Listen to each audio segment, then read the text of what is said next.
However, you can also price a zero using backward substitution, which I think you will find appealing because we're going to use the same mechanics we used in our pricing of options on stock. So once again, let's have our lattice.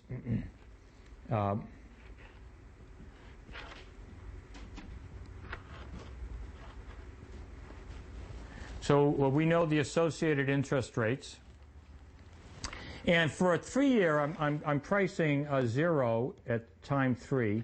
So at time 3, this is time 0, time 1, time 2, time 3. This security is worth $1 in every state.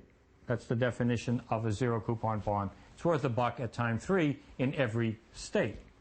Okay, so what I'm now going to do is introduce a series of backward substitution calculations which will look very familiar.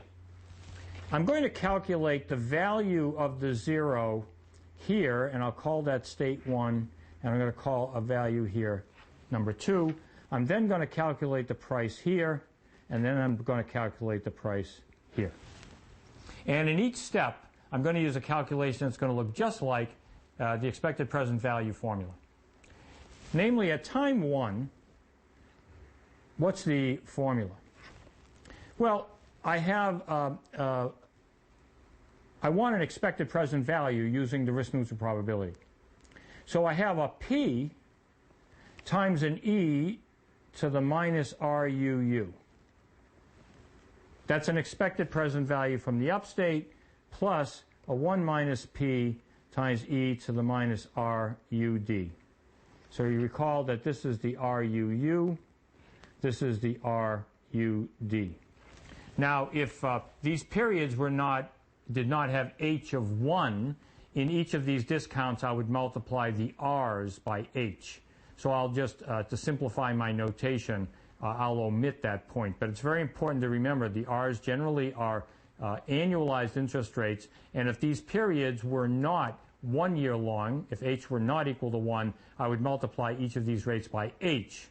So this is an expected present value. It should look familiar. The difference is, in the stock price model, there's only one interest rate for the present value, and then I have two stock prices that I take an expectation of.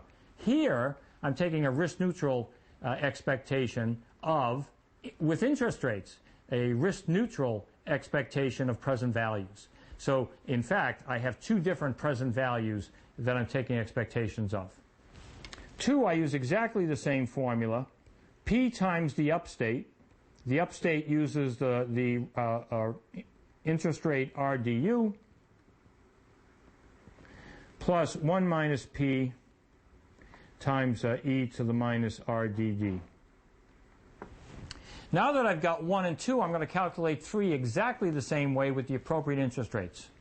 3 is P times the value of 1 with the interest rate E to the minus RU. In the same way that I brought $1 back when I calculated the formulas for 1 and 2, I was bringing back $1. Now I'm bringing back the value of Formula 1. And then I have to use 1 minus P times the value from Formula 2 discounted with the D rate. And then finally, to go from 3 to 4, 4 is simply equal to, there's only one interest rate, I don't need risk neutral, it's just 3 times E to the minus R. And again, if I had periods that did not have H equal to 1, this procedure will give me, I will need to insert an H in each one of my exponents, but otherwise it's identical. The advantage of this iterative procedure is it circumvents the complicated combinatorics of this formula, the Cox-Ingersoll-Ross formula, where I need to both identify all combinations of interest rates as well as their associated probabilities. And it gives me a simple iterative procedure where step by step, no matter how many terms I have in my binomial lattice, I can do this simple calculation which repeats no matter how big the lattice is, and I finally get the time 0, and this is now the price of the 3-year 0. Quite simple. And the advantage of this iterative procedure is this is identically the same procedure that you would use to price options on bonds, to price caps, whatever.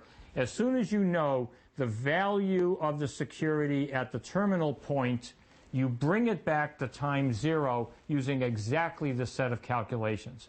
The only thing that would differ if I were pricing a cap would be I might have different values of dollars in these different states. That would be fine, but I would bring them back using the same iterative procedure.